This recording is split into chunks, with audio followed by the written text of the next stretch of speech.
Morning everyone, আশা করি তোমরা সবাই অনেক অনেক অনেক বেশি ভালো আছো। আমরা আল্লাহর ইচ্ছায় অনেক বেশি ভালো আছি। তো শুরু করছি আজকের ব্লগটা। সকালে ঘুম থেকে উঠে সোনা পাখিটা পানি দিয়েছি, বলছে না মাম্মা আমি পানি খাবো না, আমার ভালো লাগছে না, তুমি আমাকে কলা দাও, আমি কলা খাবো। আমি বলছি আরে ঘুম থেকে সকালে উঠেই প্রথমেই তুমি কলা খাবে? আগে তুমি পানি খাও, তারপর তোমাকে দেবো। আর আজকে যে কাণ্ডটা হয়েছে, সোনা পাখি এইখানে এই যে গাড়িটা নিয়েছিল, গাড়িটা এখানে চালাতে গিয়ে ডিগবাজি খেয়ে পড়ে একদম মুখ থুবড়ে পড়েছে। মোটামুটি ভালোই লেগেছে, বরফ দিয়ে ঠান্ডা পানি দিয়ে এখন সে ঠান্ডা হয়েছে, এখন গাড়িতে আর হাত দিচ্ছে না। তারপরে দেখো চলে এলাম আমি সোজা রান্নাঘরে রান্না করতে। আজকে কাঁচা মাছের ঝোল করব, সে কারণে নিয়ে নিলাম কাঁচা মাছ, তার মধ্যে দিয়ে দিলাম পেঁয়াজ, টমেটো কুচি, সমস্ত রকম গুঁড়ো মশলা। এবার দিয়ে দেবো আমি অল্প একটু আদা রসুনের পেস্ট। তো সব দিয়ে ভালো করে হাতে মেখে আমি বসিয়ে দেব। তো হাতে মেখে এইভাবে আমার মা ছোটোবেলাতে বানাতো। মাকে বেশিরভাগ দেখেছি ছোটো মাছগুলো এইভাবে রান্না করতো।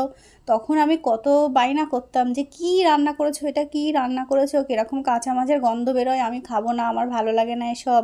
কিন্তু এখন দেখো, এখন এত বছর পর আমি এখন এই রান্নাগুলো আমার কাছে এত বেশি ভালো লাগে যে নিজেই আমি এভাবেই রান্না করে খাই। আসলে ছোটোবেলাটা মনে হয় প্রত্যেকেরই এরকমই হয়, যে কত রকম বায়না থাকে, এটা খাবো না, ওটা খাবো না, এটা তুমি কেন করেছো বলো। কিন্তু একটা বয়সের পর এসে না আমরা সেই জায়গাতেই আবার ভালো লাগা আমাদের শুরু হয়, যে না যেগুলো বলেছি ভালো লাগে না সেগুলোই আসলে পরে এসে অনেক বেশি ভালো লাগে। তো দেখো এইখানে আমি ঠিক মা যেভাবে রান্না করতো সেভাবেই হাতে মেখে পানি দিয়ে এখন বসিয়ে দিচ্ছি, গ্যাসটা অন করে দেবো, ব্যাস। তারপরেই 5-10 মিনিট ফুটলে রান্নাটা কমপ্লিট হয়ে যাবে। তো এত ভালো সেন্ট বার হচ্ছিলো, মানে কি বলবো, গন্ধ শুকেই তো আমার মনে হচ্ছে যে খেতে বসে যায়। কিন্তু যেহেতু রোজাতে আছি সে কারণে সবর করে যাই। ইফতারের পর জমজমাট খাওয়া দাওয়াটা আজকে হবে। একদম ছোটোবেলায় যে জিনিস এত অপছন্দ ছিল, এখনই আমার সেটা অনেক বেশি পছন্দ। তো যাই হোক, দেখো আমার রান্নাটা কমপ্লিট হয়ে গেছে।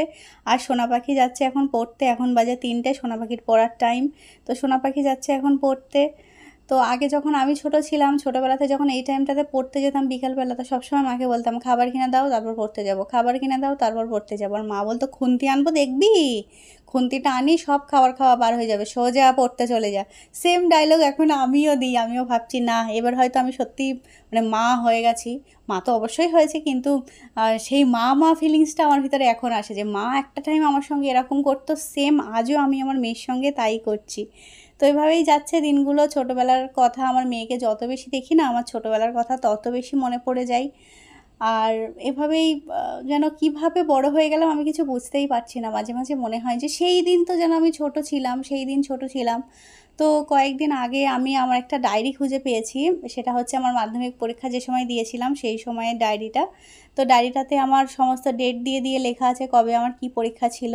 তো ভাবছিলাম যে ডায়েরিটা এখনও পুরানো হলো না, কিন্তু জীবনটা এতগুলো বছর আমি কাটিয়ে ফেললাম, এতগুলো বছরে কত কিছু পরিবর্তন হয়ে গেল, কিন্তু ডায়েরিটা যেমন ছিল তেমনই আছে। তো এভাবেই কাটে জীবন, এভাবেই কাটে দিন। আশা করি আগামী দিনগুলো অনেক ভালোভাবে কাটবে। তো এখন দেখো সোনা পাখি রাত্রেবেলা হঠাৎ করে ইচ্ছে হচ্ছে মাম্মা আমাকে একটু মিষ্টি রুটি করে দাও, আজকে সোনা পাখি ভালো করে ভাত খায়নি, সে কারণে আমি সোনা পাখির জন্য এখন মিষ্টি রুটি বানাচ্ছি।